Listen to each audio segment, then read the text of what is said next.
We're now going to look at separating the systems out, ISO, aperture, or shutter speed. So for this, I'm going to show you how to make it so shutter speed is manual using a remote. This will teach students to basically know the timing of things because they're the ones that have to click the shutter open and close. Okay, so that's how I teach shutter speed. So in order to do that, we're going to take a couple of the systems out. One, I'm going to close up aperture. So to do that, again, there's a button right here. And then there's a wheel. So by pressing the button and doing the wheel at the very same time, you can close up the aperture. So the higher the number, the less light can get into the camera. All right, so that gives us a lot of time to play. All right, time. Let's talk about time.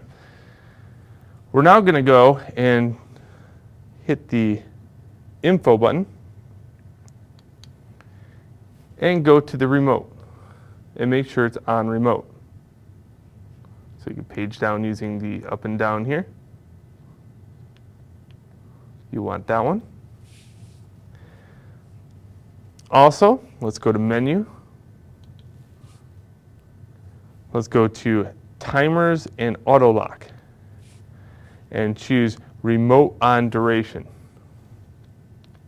Set that for 15 minutes and that'll give us a lot of time to play around with that also. Okay, so everything's set.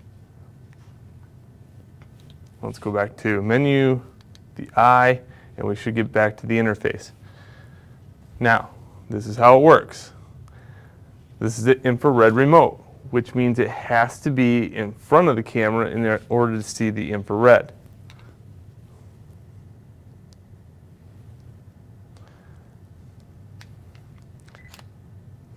Right about here. Know where the remote is active and know where it's best suited, because that way when you go to play around with the camera and no shutter speed, you can easily trigger it on and off. Sometimes it's on one side of the camera or the other, depending upon which camera you want. And sometimes these remotes can die out. So if you feel that it's ineffective in its releasing, get a different remote. All right, so there we go. That is how to trigger the camera via remote.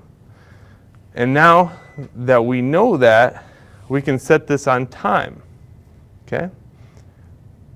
So here, it's on 13.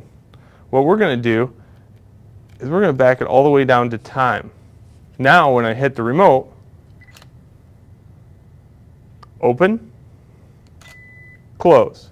Easy as that. Open, close. So the time interval between what is open and what is closed, a lot of things can happen.